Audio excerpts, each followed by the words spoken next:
松尾幸三さん、当時26歳。爆心地から 0.8km の元町で被爆しました。東京の医科大学を卒業して軍医候補生として教育を受けていた松尾さんは、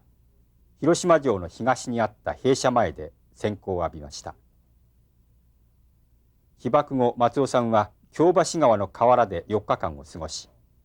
やがて三好から探しに来た父親に助けられました。戦後、東京の病院に勤め結婚しましたが、子供のできない体になっていました。現在は広島市で病院を開業しています。でその原爆の日は兵舎の前に立って、ご存知かどうか知りませんが、広島駅のところに東連兵、そこへ演習に出かける前、兵舎の前に整列して、今から訓練に行ってきますという、なんですかね、報告をして終わった時の辺あたりが原爆。そうですね、その時の状況なんですけども、全然遮蔽物なし、斜め左後方からちょうど原爆を受けたことになるんですけどね、背中がえらい焼けつくような痛みと、ここの逆棒と首との間の灼熱感ということだけは覚えてるんですけどね、それからはわからない。でおそらく2、3件飛ばされておったわけですけどもね、全部家が倒れたわけですから、真っ暗闇になってですね、夜の10時頃みたいな感じ。その時に気がついたんだから、そうですね、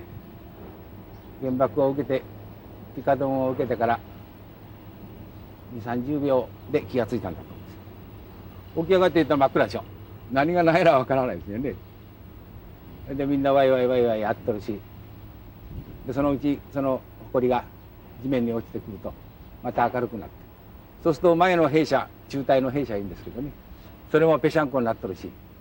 周囲の兵舎も全部ぺしゃんこでしょ。さて何がどうなったんかな、火薬庫の爆発かなということがすぐ頭に、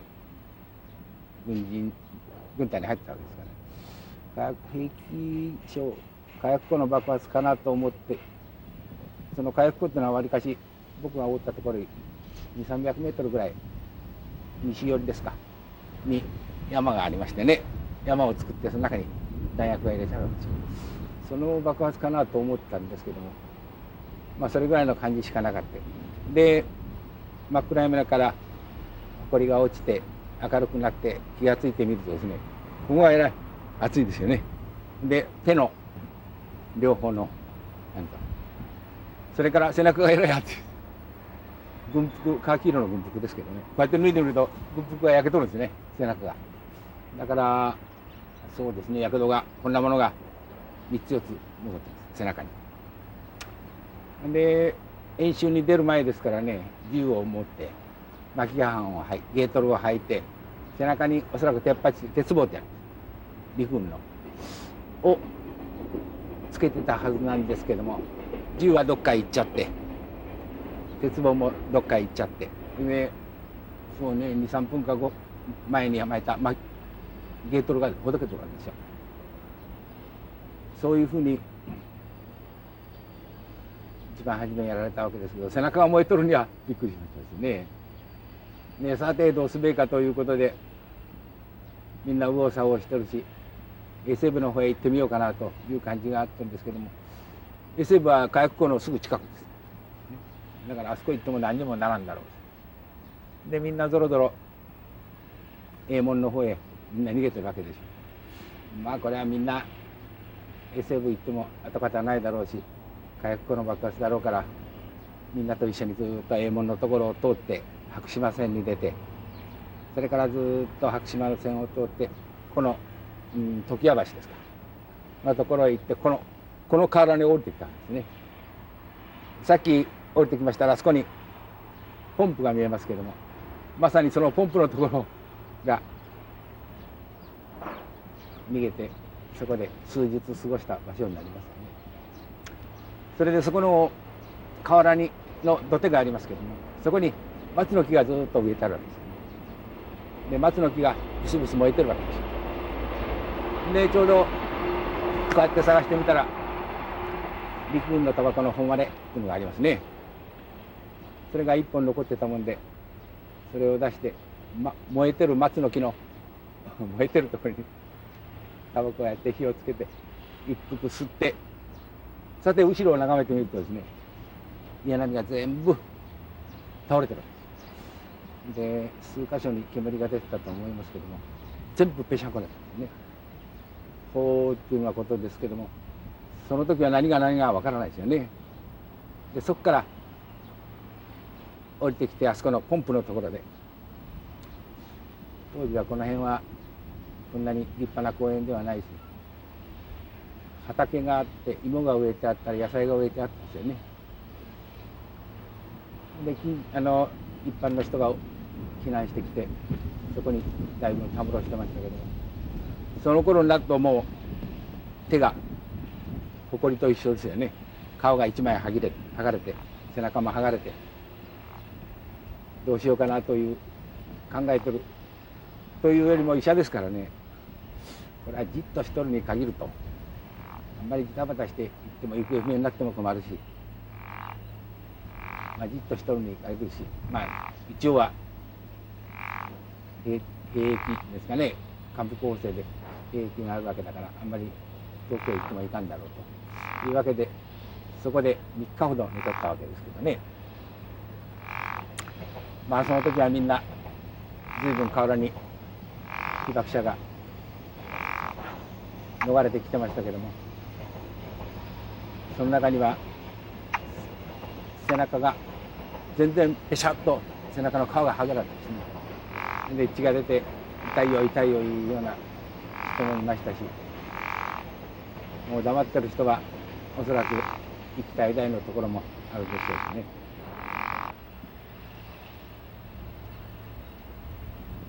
それで3日ばかり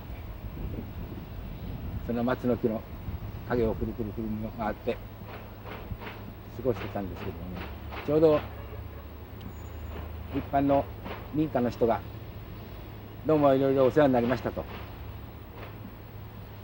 私は国に帰りますから皆さんお大事にと言った人がいるわけですね。お、あんたはどこまで帰るんだったら、その三好の近くだと。あ、そう、それじゃあうちの親父が三好におるんだけども知らせてくれないかと。悪いけどできたらちょっと知らせてくれりゃいいんだがなと言って別れたわけですけどね。そしたらその来る日に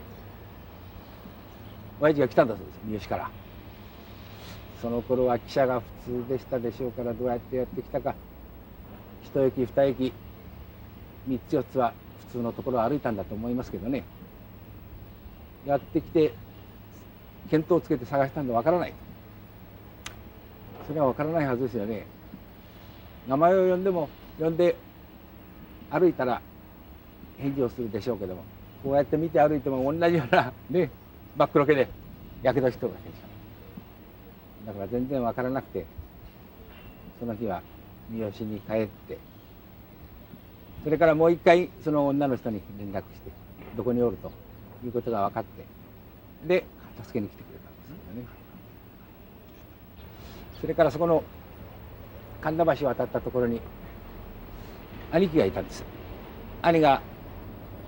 大野の陸軍病院、結核の病院ですけどね、そこに勤めてたのを連絡がついて、その家に一晩泊まって、じゃがいもの塩茹でしたの2、3個くれましたけど、別に美味しかったとも覚えてないから、あんまり食欲なかったんでしょうね。で夜中に便所に起きるために縁側へ出てみたら、広島全体が月の光でね、ぺしゃんこになってるわけですよね。で煙が出てるし、広島市全体が壊滅状態になってるのを、それこそ何も感動なしっていうんですかね、もう感情が、頭が正常に働かないんですよね。どうなってんだなということじゃなくて、ただこう景色を眺めて、わあやられとるなという感じだけなんですけどね。そこから大野の陸軍病院へ行っていろいろな手当てを受けるわけです。そこはすでに被災者あたりで満員で入るところがないと。幸いに兄貴が軍医少尉だったもんですから、レントゲンの部屋を開けてやろうと言ってレントゲンの部屋を開けてくれたんですけどね。でそこで治療が始まった。もうとにかく全身真っ黒でしょ。でここはやけどをしておる、手はやけどをしておる、背中もやけどをしておる。リバノーゼガーゼンをやるんですけど、それをやってそれを剥がす抗体交換がえらい痛いんですよね。随分悲鳴を上げるほど痛かったんですけど、そこでその頃としたら本当に被災者の中で一番いい治療をしてもらったという感じがするわけです。でこうやってその頃になるとこうやりますと髪の毛が抜けてくるわけですよ。こうやってなんでいう格好をしてもですね、頭どうなっとるって言うとも他の人おふくろが来てましたけど何も教えてくれないですね。鏡を見せてくれる。もちろん病室に鏡はなかったんですけど、そうやって治療を受けておって、でありがたいことにリンゲルって注射ありますね。今の点滴みたいな痛くないじゃなくて、ここに足に畳針みたいな下げる足すのがある。それをやってくれて、そうですね、ずっとそれをやってガーゼ交換しながらやってたんですけど、その頃京都大学の教授ですか、内科の教授が調査にやってきてましてね。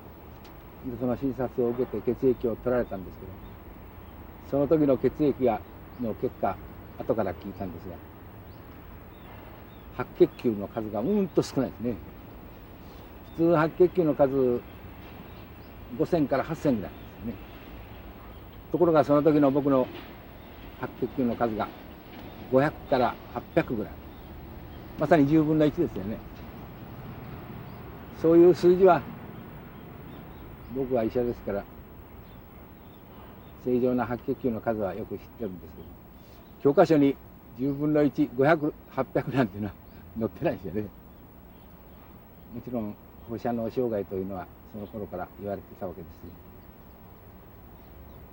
それで何日目でしたか、大野の水害というんですか、山の上の包みが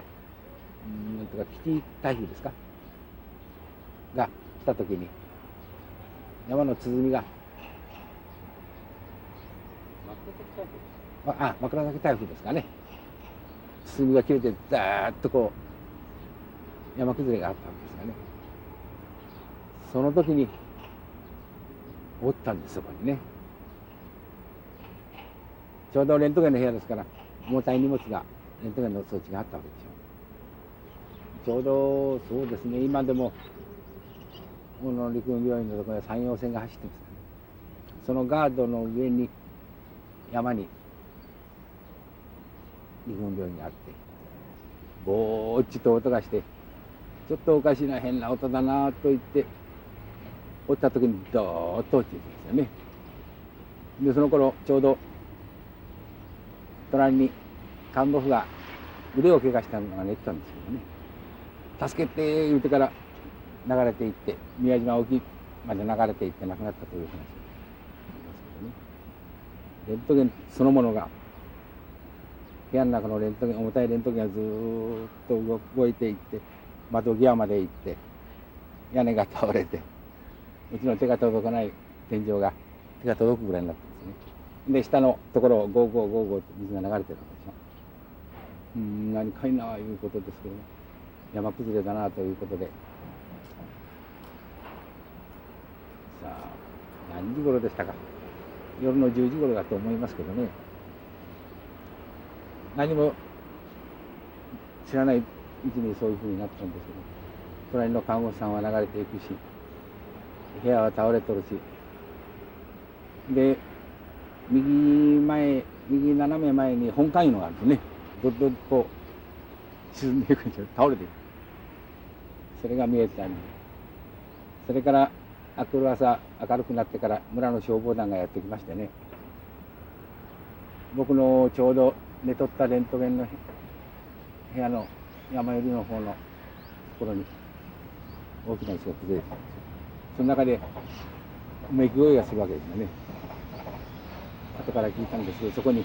おばあさんが2人、付き添いのおばあさんでしょうかね、埋もれてたで、それを助かったという話です。それが大野の陸軍病院の水害です。それから話がまた後に行きますけども、水害にあって流れて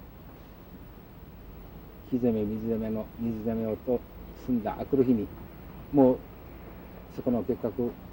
大野の陸軍病院には泊まるとこないわけです。全部崩れてたんですよ。だからそこから船でですね、宇品の陸軍病院、宇品の凱旋館っていうのがですね、その頃鉄筋コンクリートの建物です。そこで一泊か二泊したんですけど、そこで初めて鏡を見たんです。便所に鏡がないですよね、頭に。こうでは医者はどうすりゃいいんだろうか、それこそ山の中に入って無料診療所でもやるかなというふうな感じがしましたですがね。しかし助かったんだし、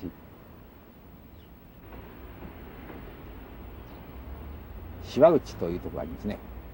芸備線の途中。そこまで第八車で行ってもらって、それから三好まで帰ったんですけどね。うち帰ると頭は三角巾で隠してあんまり外出もできはしませんよね。それでだんだんと良くなったんですけども、親父の手伝いをしながら時々往診に行って碁打ったりなんかして半年ばかり遊んで、それから20年ですから21年の終わりに東京へ出てきました。あの頃はもう転入を許さんということですからね、宇都宮の栃木県の宇都宮の近くに栃木療養所というのがあるんですよね。そこへ行って結核の療養所です、国立療養所。そこでお嫁さんをもらったんですけれども、もちろん広島の福山の娘ですけどね、彼女どういうつもりで俺のとこへ来てくれなんか知らんけど、一応はね、子供がないかもしれんということは想像できたわけでしょう。それは近所のおじさんのとこ行ってどうでしょうかということは相談したんだろうと思いますけどね。22年の5月三好で結婚式を挙げて、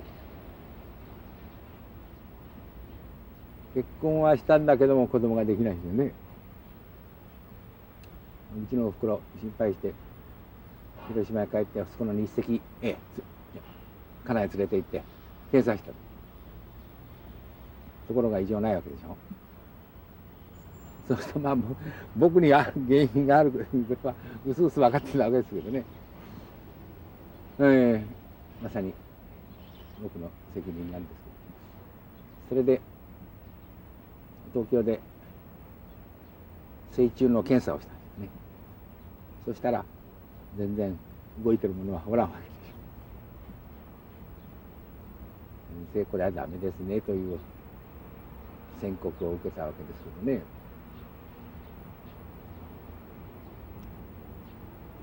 それからいろんなことがありましたけども、結婚後22年ですから40年ですか、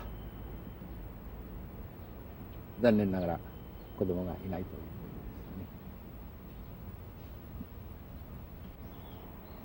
とですね。たくさんの人が広島では亡くなってますね。本当にこうやってこの公園の中で、かつてあそこのここに見えますけどもポンプのところを眺めてると、本当によく生きてるというふうな感じがします。